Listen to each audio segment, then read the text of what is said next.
So I've been wanting to do a giveaway for a while now, and I was gonna do one this weekend, but I want to make it so that there's 3 different winners and a whole selection of books that the winners can choose from. I think it's just a lot more fun that way to have 3 winners. 3 is my favorite number, and September is going to be my birthday month. So that's probably when I'm going to have the giveaway. Probably do it sooner if I could reach 200 subscribers by then, but if not, it'll just be in September, and I'm really excited about it because it's going to be the very first giveaway I ever do. I have 700 subscribers in my beauty channel, and I have yet to do a giveaway for that channel. And I really wanted to do it for this channel because I've been having so much fun these last 2 or 3 months. That being said, let's get started into my wrap-up. This one is Dangerous Girls by Abigail. I tweeted about this and she favorited my tweet because I was just, once I finished this book, I was like, what did I just read? I said in my book haul that this is a very similar scenario to the Amanda Knox case that took place in Italy, and after reading this book, yes, it's extremely similar.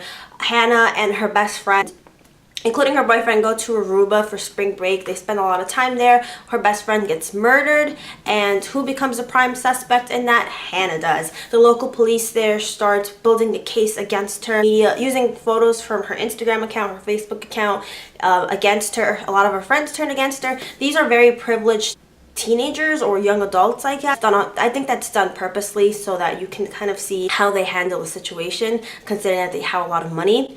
So it's very interesting. The ending was shocking in my opinion. It was shocking because it's shocking within the contents of this book, because you kind of have a sense of who's guilty and who isn't. Even though the ending is surprising within this book, it is an ending that I've seen many times on Lifetime movie, on Dateline, that ABC show, on 2020. It's an ending that I've seen in real life to true stories, so I shouldn't have been that surprised, but I kind of was. I will say one thing about this book: it's very similar to Gone, but I give it 4 stars out of 5. Next one was Anne and the French Kiss. Thank you, Kelly, so much for giving me this. I won her giveaway, so she sent me this, and I'm really happy. I absolutely loved it. I thought it was such a sweet, fun book.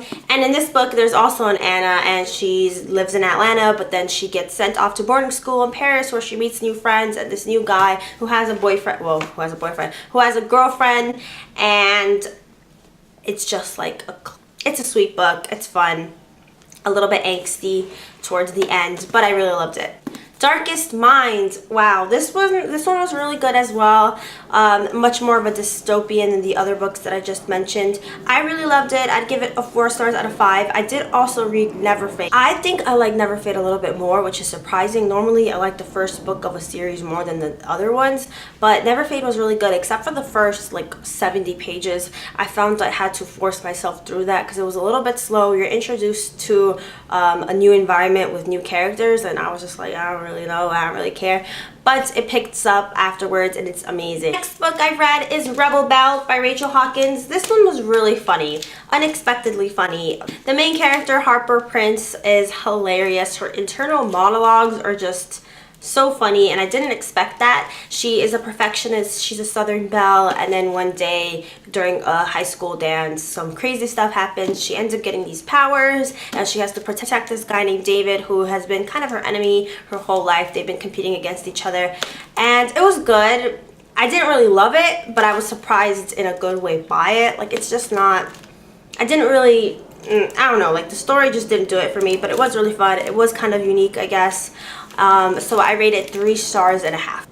I also read Shadow and Bone this month, and it was great. I loved it. It was different than what I was expecting. Shadow and Bone, I think, is very similar to Darkest Mind. Both of the protagonists in those novels are females. Both of them have certain abilities that make them very valuable, and they deal with people with agendas, secret agendas, that kind of thing. So I thought it was really interesting to see those parallels between those 2 books. I really loved it. I'm still reading through the second one. It's taking me a while.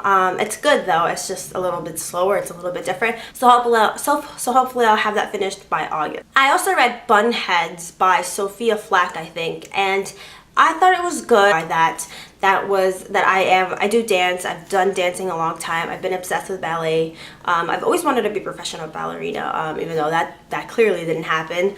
It's about Hannah, who's in a ballet dance company, and she is trying to go up in the ranks. As I said in the other video, there are different positions in a ballet company. The most prestigious, or the one that people always want, is principal dancer. That's as high as you really get, and she is in the... It was good. It was nice. I don't think it's going to be for everyone. I think some people might find it a little bit boring. They might find Hannah a little bit frustrating because she has to choose between dancing and then not having spare time for a real social life, and there's a lot of sacrifices that come with dancing professionally. So it's good. I liked it, but I think if you're not into dancing, if you don't really feel invested to Hannah and her life, you're not going to want to keep reading it. Like, I kind of had to force myself to read some of the pages, so I'll give it 3 stars and I'll give it 3 stars. It was really nice, but it wasn't anything special. I finished Shades of Earth this month. I did a whole I redrew the cover for the booktubeathon. If you didn't see that, I'll link that down below. Shades of Earth was really good. It was a nice ending.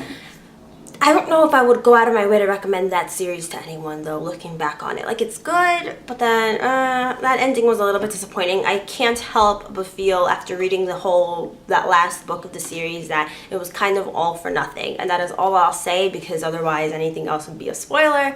But it's a good book. It's a good sci-fi / young adult novel. If you're looking for something strictly sci-fi, I wouldn't recommend it.